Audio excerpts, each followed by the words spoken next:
right, good evening. How's everybody doing? All right. It's the last cow milking of the 2017 fair. Thank goodness. 23 days of this. Then I go back to work tomorrow and look at cows again, so it doesn't matter. All right, anybody here ever milked a cow before? Nobody? Man, y'all got to get out more. All right, well, here in a few seconds or a few minutes, you're going to have a chance to see these cows get milked while he's getting the cows ready. We'll give you some information about the dairy industry in California. We are the #1 dairy state in the United States. We produce more milk and dairy products than anybody else, and that includes Wisconsin. So if you're a Packers fan, now you have two things to be upset about. A couple laughs, no groans, we're doing okay. All right, dairy industry is the #1 agricultural industry in the state of California. We have just over 1,200 dairies in operation here in California. On those 1,200 plus dairies, we have just about 1.8 million working dairy cows. Out of those 1.8 million working dairy cows, about 90% of them are Holsteins, which is the cow you see close to me here. She is a Holstein, however, she is very small for a Holstein. Most Holstein cows, the average mature weight, somewhere around 1,700 pounds. She's very small. She might weigh 1,100 pounds soaking wet with a lot of mud on her. So she's very small. Holsteins are so popular because they produce more milk than any other cow that we have. Average milk production from a mature Holstein cow averages about 80 pounds of raw milk per day over a 10-month lactation period. So if you're trying to figure out how many gallons that is, if you look up here on the wall, you're going to see 10-gallon jugs. About 9.5 gallons a day is the average milk production from a mature Holstein cow over her 10-month lactation period every year. So they do produce a lot of milk, the most of any cow that we have.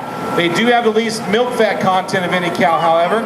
When we talk about milk fat, that's the cream that's in the milk, and that's all the good stuff that we need when we make dairy products like cheese, butter, ice cream, sour cream, cottage cheese, yogurt, all that fun stuff.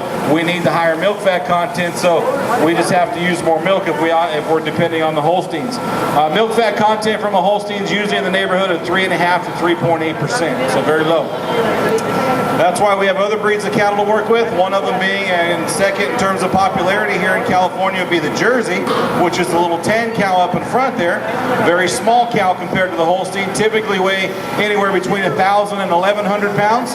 Average milk production from a Jersey is about 60 pounds of raw milk a day, so that's about 7.5 gallons. Milk fat content is the highest of all the dairy breeds that we have. From a Jersey, about 4.5 to 5%. They also have the highest amount of protein in their milk of any other cow that we use in the dairy industry. So we do have a little bit of variance here in what we get. All right, so we got the cows cleaned up. You'll notice he kind of hosed the cow off. We don't have to worry about the cow being too extremely clean. We just have to make sure the cow's teats and her udder are clean, because that's where our milking machine will come in contact with. He hoses the rest of the cow off to help cool her down a little bit. Cows do sweat, but very little, so evaporative cooling is not a big benefit for cattle. So to help them along, we wet them with water, and then so that helps dissipate body heat. As the air blows over their body, it helps pull the heat away. A lot of research has been done in the last 20 years that shows when we keep cows cooler, they're more comfortable. When a cow's more comfortable, she will eat more. When a cow eats more, she produces more milk. She also is a little more active during the day, even when it's warm. We like that because these cows are mammals, so in order to produce milk, they must give birth to a calf every year. So in order to catch them in heat and get them bred, we have to have them active. If a cow wants to lay around all day, it's kind of hard to catch her in heat, so we're not able to get them bred the way we should. All right, cows are pregnant for 9.5 months. They milk for 10 months, and then they get 2 months off. So the way all this goes together is she's going to have her first calf when she turns right around 2 years of age. Somewhere in the neighborhood of 23 to 25 months is what we target, depending on the size of the cow, and then she'll start to produce milk. Somewhere around day 90 to day 100 after giving birth, she will come back into heat. We'll breed that cow, and if we're on target, she's going to be pregnant for the next 9.5 months. So about 7 out of the 10 months that the cow is lactating, she should be pregnant. At the end of 10 months, we're going to stop milking that cow. We're going to put her in the dry cow pen, and she's going to lay around and do a whole lot of nothing for the next 60 days. That's when they go out and make their Chick-fil-A commercials or whatever they do in their free time. Union cows, you know how they are. And then at the end of 60 days, she's going to have another calf, and she's going to start that whole process all over. So we say it's 10 months of lactation, then she gets 2 months of vacation, and she starts this whole process all over again. All right, all the milk that is produced here at Centennial Farms goes towards animal use. We don't produce anything for human consumption. We don't have the storage facility, nor do we have the proper setup or permits for human consumption, so we use it for animals. If you were to visit a dairy and look at their milking parlor, connected to their milking parlor would be their storage tank room. And that's where all the storage tanks for all the milk is held. Those tanks have to be refrigerated. All right, the milk when it comes out of the cow is roughly 100 degrees, so it's just under body temperature, which is 101.5 degrees. We have to worry about keeping that milk fresh. We also have to keep the milk safe. So that's how you keep your milk safe at home, is to keep it as cold as possible. Our storage tanks hold our milk anywhere between 36 and 38 degrees Fahrenheit, so we don't have any bacterial growth, and again, it keeps our milk fresh and safe. During the day, as we're working along doing our thing, we're going to have a tanker truck show up at the dairy. That tanker truck is what we use to haul our milk from the dairy to the creamery. They're going to do a safety and quality test on our milk before they load it. Once it passes the test, they will then load that milk into the truck, and they will haul that milk to the creamery. Once it arrives at the creamery, they will do another safety and quality test. If it passes the test, they pump that milk into the creamery, and they will process the milk for whatever dairy products they're going to use that milk for at that creamery. If for some reason the milk does not pass the test at the creamery, they dump every bit of milk in that truck down a drain. The dairy does not get paid for it. Right? And also the dairy has to pay the trucking company that hauled the milk. So it's a bit of a double whammy. All right, so very important when we're at the dairy, we keep our cows healthy and sanitized. We also got to make sure we keep our machinery sanitized that we use to milk the cows. If we're on a dairy that milks twice a day, which is the industry normal, we're going to clean our milking parlor twice a day. Every time we get done with a milking shift, we shut down and we disinfect and sanitize everything. If we're on a dairy that milks 3 times a day, then we're going to do it 3 times a day. Every time we send our milk off in the truck and our storage tanks are empty, then we will sanitize and disinfect our milk tanks as well, just as a precaution to make sure, again, we don't have any bacterial issues going on. All right, so very important that we do that. Cows get sick just like people do. All right, so we have to worry about keeping our cows healthy.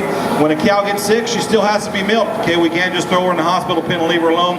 We've got to make sure this cow gets better. She's got to be milked just like all the other cows do, with the exception of the fact that when she's in the hospital pen, we cannot use her milk for human consumption. All that milk that she produces for the time that she's in the hospital pen goes right down a drain, so we're not making a dime off of a hospital cow. As a matter of fact, we go from a dairy cow that might be making the dairy $2 or $3 a day to a cow that's costing the dairy $10 or $11 a day. All right, so very important. The fewer cows we have in the hospital pen, the better off we are in terms of being able to pay our bills. So very important that we do that as well.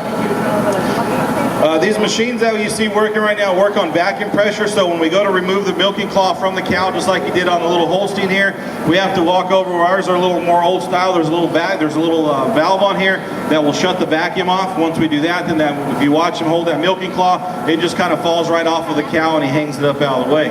It's a little more high-tech at the dairy. We have automatic shutoffs on our equipment, so when the cow's done milking, there's a sensor built into there that says that there's not enough milk coming out of the cow anymore. As that happens, it will shut that individual unit off. It drops off of the cow's udder and it's on a retractable cable, so it pulls it up out of the way. We don't want the cow stepping on it. That's a $300 plus piece of equipment to replace. So the fewer of those we have to replace, the better off we are. We also don't want it laying underneath the cow. If for some reason the vacuum turns back on, now we're sucking up everything that's on the ground and we've contaminated our milk tank and we have to dump our milk at the dairy. And again, we're not going to get paid for it. So very important that we keep that up out of the way. Once the cow is done milking, you notice as he removed the milking claw and hung it up out of the way, he sprayed some red stuff on the cow's udder. That's a teat dip that we use to help protect the cow's mammary system. That is probably one of the most important parts of the cow because that's what makes the money and pays the bills at the dairy. So we've got to protect it as much as possible. After the milking process is done, her teat canals will remain open for about 15 or 20 minutes. If we were to release that cow from the milking parlor and send her back out to the dairy, she goes out and lays down in the dirt. Who knows what's roaming around in the dirt there. If she lays around with some manure, there's bacteria. That enters the cow's mammary system. We now have a cow that's susceptible, probably going to end up with mastitis. All right, mastitis is very painful for a cow. It's also very expensive for a dairy to treat cows with mastitis. It typically costs the dairy $400 to $800 for every one cow that has mastitis. So very important that we prevent that as much as possible. So we use a T-dip. What we use here is a little older style. It's a iodine-based liquid that kills bacteria until her T canals close back down. What milk is left in her T canal will dry and it forms a plug. So we have that natural barrier. Once they close back down, then she can go back out and do her thing. Once the cows are released from the milking parlor at the dairy, we're going to walk them through a foot bath. We want to make sure their feet are kept healthy. When a cow's not comfortable on her feet, she's less likely to get up and move around very much. She's obviously not going to go get as much to eat as she should. She's not going to drink as much water as she should, and she's not going to feel comfortable walking to the milking parlor 2 or 3 times a day. So very important that we keep their feet and legs in good shape. So we walk them through a foot bath to disinfect the feet, and then we're going to walk them through a soaker like you saw them here getting her wet. We're going to get these cows completely wet as they exit the milking parlor and head back out to the dairy. Very important that we keep these cows cool. Most of the modern dairies that we have built now in California all have fans and misters on them, so we keep the cows comfortable and cool. When the humidity level is below a certain point, then the misters will turn on with the fans. When the humidity level is above a certain point, then the misters will turn off.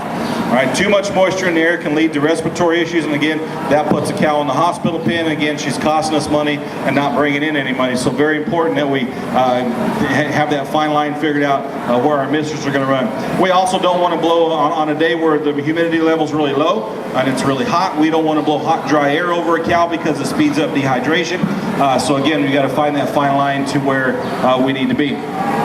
All right, so both the cows are done milking, and they're going to release these 2 girls back out into the barn here. These 2 cows live here year-round. They're very much people kind of people. They like the attention, especially the Jersey up there. She's kind of an attention hound. And she kind of runs this other gal around here. She's the alpha cow in the group. So there's fresh milk you just put up in that black bucket furthest away from me if you want to check that out and see what it looks like compared to the milk that's in the black bucket next to me, which should be the milk from 430 Milk. And you'll notice that there's like a skim layer on top, and this is where the cream is starting to separate from the water, or the milk fat separated from the water, and that's what we would use to make butter and other dairy products with. If you want to touch the other bucket that he just set up there, you might notice it was a little bit warm because we talked about earlier, that milk's 100 degrees coming out of the cow, so you can check that out as well. So when they have the cows back, you can go visit them. If you do have any questions, you can ask me. I'll answer them the best I can. If I don't know an answer, I'll make it up, and you won't know the difference anyways. But we appreciate you coming by and enjoy the rest of your evening here on the last day of the fair.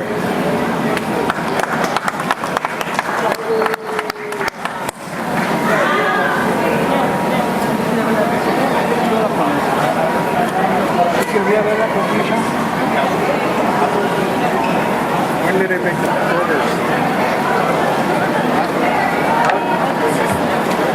When did they make the orders? That's funny. And then chop them up. When did they become burgers?